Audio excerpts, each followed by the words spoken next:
वाहेगुरु जी का खालसा, वाहेगुरु जी की फतेह। बोले सोनिहाल। दोनों साहबजादे और दादी एक साथ थे और दो साहबजादे गुरु गोविंद सिंह जी के साथ थे। तो उस टाइम का ये शब्द उच्चारित किया गया है। आप सबको ही पता है, गुरु गोविंद सिंह जी का सारा परिवार, गुरु तेग बहादुर जी और गुरु गोविंद सिंह जी का पूरा परिवार जो है, उन्होंने हिंदू धर्म की रक्षा के लिए न्यौछावर कर दिया था। उसी वक्त को दर्शाते हुए ये बहुत सुंदर एक पुकार है, सब जेनोसाइड एक्ट के प्लीज, जिन्होंने हमारे हिंदू धर्म की रक्षा के लिए अपना पूरा परिवार न्यौछावर कर दिया, हम उन्हें एक श्रद्धांजलि तो दे ही सकते हैं कम से कम, ताकि आज हम बच्चे बसे हुए हैं उन्हीं गुरुओं की वजह से। तो प्लीज संगत जी। वाहेगुरु जी का खालसा, वाहेगुरु जी की फतेह।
माँ पिता की पुकार कहा जा सकता है।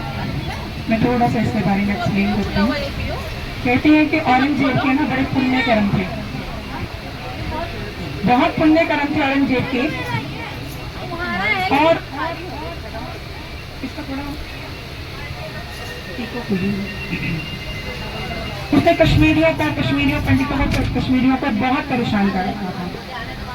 सीधी सी ये बात थी कि या तो मुसलमान धर्म में परिवर्तित हो जाओ, अगर तो सीधे सीधे हो जाओगे तो कोई बात नहीं, अगर नहीं होगा तो उसका एक टारगेट था कि मेरे को 1.25 लाख जनेऊ रोज, यानी कि हिंदुओं को मुसलमानों में कन्वर्ट करना। अगर सीधे तरीके से कन्वर्ट हो जाओगे तो ठीक है, अदरवाइज रोज गले काटे जाते थे और 1.25 लाख जनेऊ मुझे रोज के रोज चाहिए। नहीं होता तो इतनी मार काट मची हुई थी। सारे कश्मीरी पंडित बड़े परेशान थे, उन्हें समझ नहीं आ रहा था कि क्या रास्ता निकलेगा, किस तरह से हम अपने आप को बचाएंगे। तो किसी ने उन्हें बहुत सुंदर एक राय दी कि आप जो इस समय के गुरु हैं, गुरु तेग बहादुर जी, गुरु गोविंद सिंह जी के पिता 9वें गुरु तेग बहादुर जी, उन्हें बोला गया कि आप उनके पास ही जाएं। गुरु गोविंद सिंह जी उस टाइम शायद 9 साल के गुरु तेग बहादुर जी,